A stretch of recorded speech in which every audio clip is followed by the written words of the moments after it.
Hello, today is Sunday and the weeks seem to be going pretty fast. Today I thought I'd talk about being an empath and my journey into that world. Last night I had a family event and it was my mother's birthday, and me and my brother and sister have always been different and very gifted, but I claim who I am and what I am, and they don't seem to like that, and so they actually called me a witch, and it didn't bother me.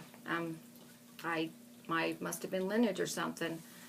I consider myself a green witch, and all a witch is to me is they have knowledge and wisdom and things that I've had since I was a child. So I love the plant kingdom. I consider myself a green witch because I love plants and nature. I don't do anything bad. In fact, I don't judge. I just try to love. So that's why I thought I'd tell my story today and a little bit about being an empath. It's not easy being an empath. It's challenging every single day. So I grew up as a child. I saw things and I didn't know what it was. I knew things. I felt things. I had dreams.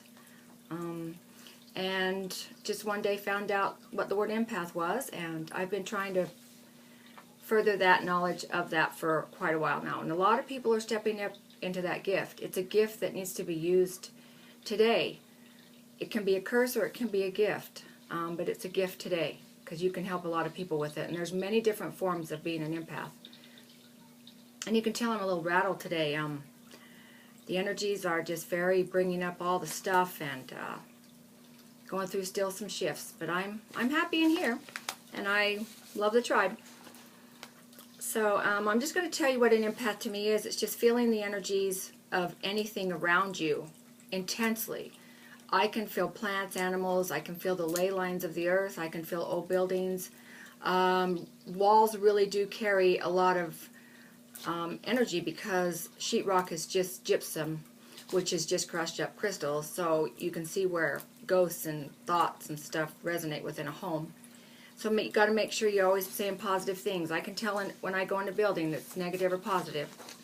So that's another gift the empath can do. But an empath's gift is to transmute everything to love. So if you don't know how to do that, you'll get physically sick and mentally sick if you don't know how to do a few things. And I just have a few tips here that I've learned along the way.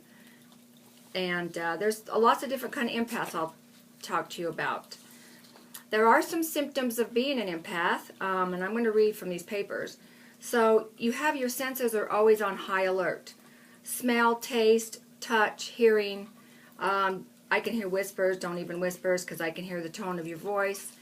And it's just a lot of stuff to have to process all the time. You're aware of all the feelings around you, and you feel for those in pain and suffering. There's a difference between empathy and being an empath.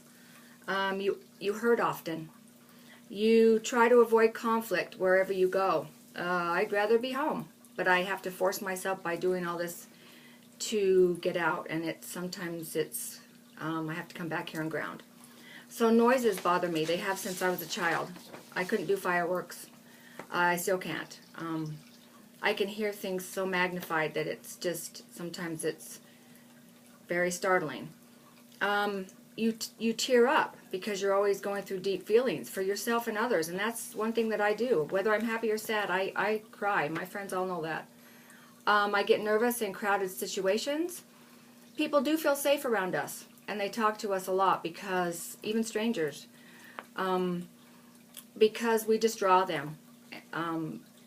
They like to dump on us, and sometimes you have to remember your boundaries and grounding.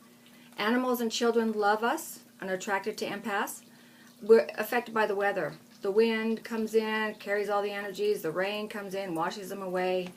The sun comes in, gives you light. Their greatest gift is to perceive through the heart. That's love. They are usually a blessing to all those around them because they're very nurturing and caring. They're the grandmother energy. They're the wise woman. They're the mother. They just nurture. Music and harmony are very important to us. I can lose myself in my music. I come in my sacred space every night and I do my rituals. I do cards and I dance. And I put on oils and I ground. And we just need to make sure that water is very beneficial to us and therapeutic. So bathing and salts, swimming, hot pots, the river, watercolors, a lot of water is good. Drinking lots of water are very good for us. And I'll go over to a few tips at the end on that. But it's challenging and it can be very painful because sometimes we feel everything, the chaos in the world, and we think we have to take it all on, and we don't. There's tidal waves that are coming in of this, and just learning to be centered and still in your sacred space inside your heart is very important. And that's why we feel anxious all the time. Anxiety, depression, just balancing those two out are very difficult for an empath. We can be moody, mood swings for no reason. We pick up energies from other people and animals. One minute we're sad, depressed, the next we're happy. A lot of people say we're going crazy. There's a lot of children that are empaths right now. They're born that way.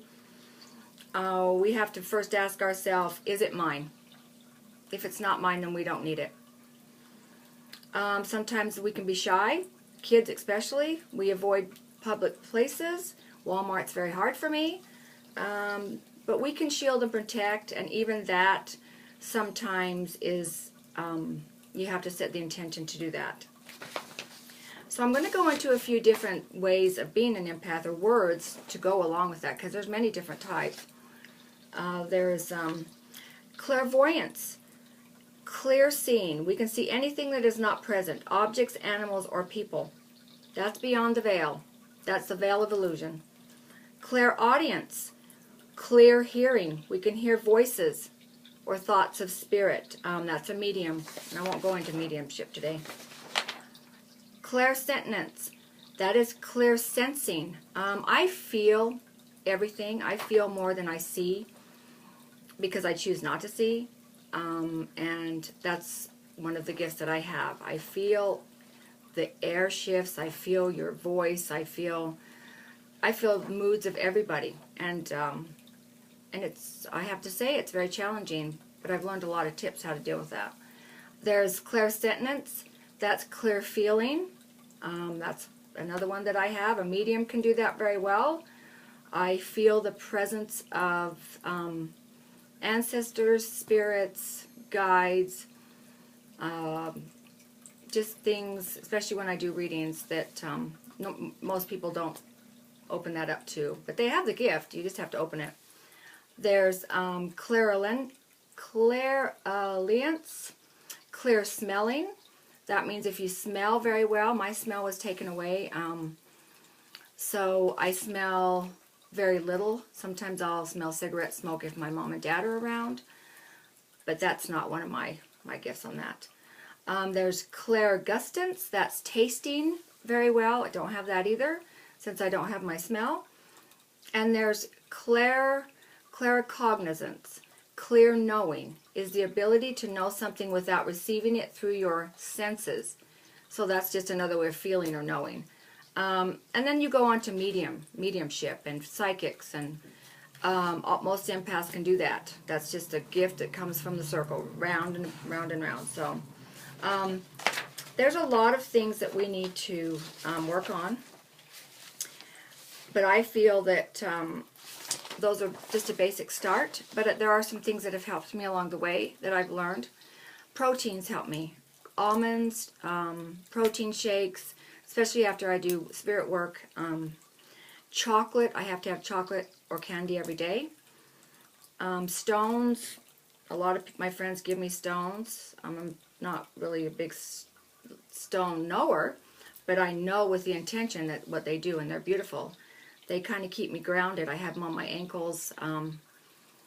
Shielding and protecting and centering to the earth, pretending like your feet are going into the middle of the earth and wrapping that cord around the ball and then coming back up through another line, up through the top of your head, and then back down, ground you to the earth. A lot of people have been very ungrounded, myself included, this week, and I've had to do a lot. Gardening, go outside and earthing with my feet, meditating, yoga, dancing outside. My neighbors probably think I'm crazy. Well, why do they think I'm crazy? It doesn't matter. But creating and using your imagination are my muse. That's how I center myself back, whether it's painting or fairy gardens or card reading or watercolors or painting or anything. It's just how I collect myself. I clean my home every day. I clean myself every day with sage and dragon's blood because that's one that clears my energy. And then my home once a week with Palo Santo because my husband carries a lot from his job and I have a very sensitive son upstairs. So I believe that is very therapeutic. Drumming, sounds, crystal bowls, toning forks, tuning forks, all help with the vibration. I found that when I pull in somebody's energy or do a reading, the first thing I do is I don't try to judge because that first thought is always usually right. And when I try to judge others or myself, I start to think. And empaths need to come from the heart, not up here. And connecting those two is very important to manifest. But it's all about your intention, and don't worry about it. We're all in the spot we're supposed to be. I think a lot of gifted people are stepping up. They don't know what they are. They don't know what this is. Their children have gifts. School doesn't work for them. A lot of them are more creative. A lot of them cannot do society, but a lot of them can. The different sides of the indigos and rainbows and crystals, they're different. So I just think the world is coming to love. I feel the Christ consciousness coming back. I feel feminine rising, and I see it when I watch the news, which I don't watch a lot of TV, and I read.